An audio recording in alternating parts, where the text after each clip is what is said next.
All right, guys, welcome back to the channel. So I'm just going to jump right into this. First time I saw this footage, I thought it was fake.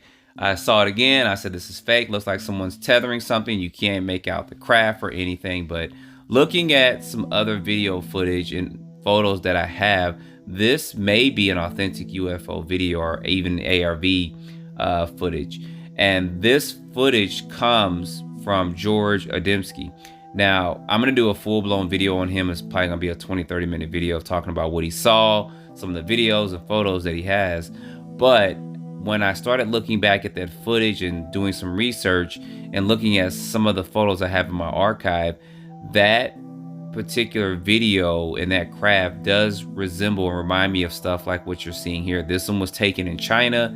It was in the early 1940s. It was a Japanese officer that was out there in China, and people were pointing up, and he actually saw this and he took a photo of it. Now, taking a photo in the 1940s is hard to kind of fake some of this stuff, what you're seeing here, and I always believe this is going to be authentic, and it does resemble in some ways of that first UFO or ARV that George took. And then there was people that saw something similar. As you see here, someone sketched this out.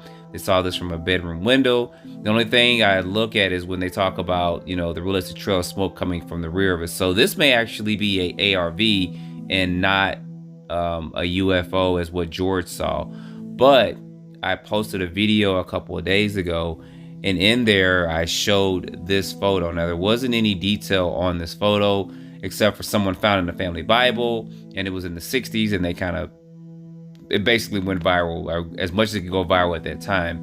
And you can clearly see that this does resemble that video of the UFO or ARV that George took. You can see the shape and stuff of it, and I'll show comparisons to his video that he took. It's just this shows more detail than his video does. And I don't know why this one shows more detail than his video does, but you can see there a couple of things with it. You see underneath it, it's got those kind of rounded balls, which may be some kind of anti-gravity device or something for it.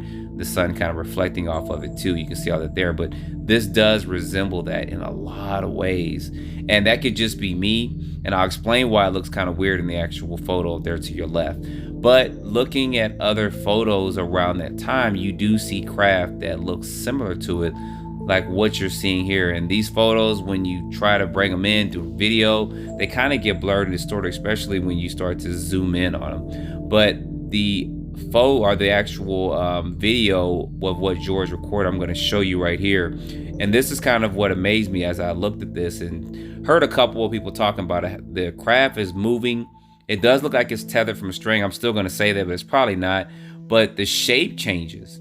If you guys can see that as the craft moves, the shape changes there, and those little balls underneath it, whatever we're going to call it, they start to protrude from underneath the craft, as you see right there.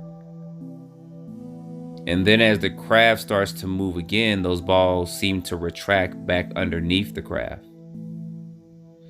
And then that far right end seems to somewhat distort or get longer as the craft starts to move around. Now, like I said, it's hard to tell because you can't see detail. It just looks like a shadow or a cutout.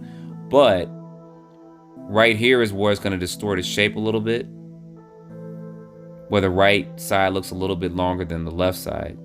And then there's some testimony on this. Some people had looked at this in the early 80s, and some people had talked about this too. And I'm going to actually play this. I'm going to shut up so you guys can hear this testimony from someone talking about this craft.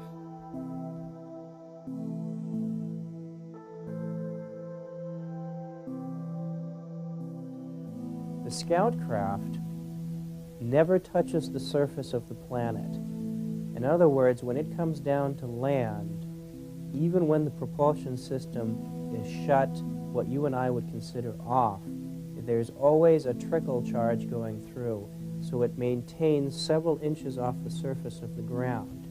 So the three balls that you see underneath the saucer portion of it have nothing to do with landing pod, because the craft never rests on the ground. These are part of the propulsion system that help to direct the magnetic field and the magnetic flux underneath the craft. And with that said, there was a couple that took their very first flight in the 40s and they recorded what was a UFO. Now, people have said this was just a shadow over camera, and what you're seeing here's a couple of photos from it. I'm going to play the video. It's very, very short, but she was just filming the landscape, and then she caught this as she was filming the landscape, and this craft or UFO looks like it does distort or move. And here's going to be the video footage here. All right, so I said it was quick, and I'm going to slow it down some. Some people have tried to say it was a shadow, that she caught a shadow or a glimpse of something, but you didn't see it anywhere else in her footage, and that was my debate on this. But you clearly see the craft there. It looks like it's turning, and then it shoots away, and we've heard people talk about this, especially during the 50s and 60s, seeing these craft up, the shape gets distorted, and then it turns into a little dot and it's gone, and we're no stranger to seeing that nowadays. And this was actually analyzed by several people, and they came to the conclusion that this was something that was unidentified. They didn't even think about a shadow or anything like that.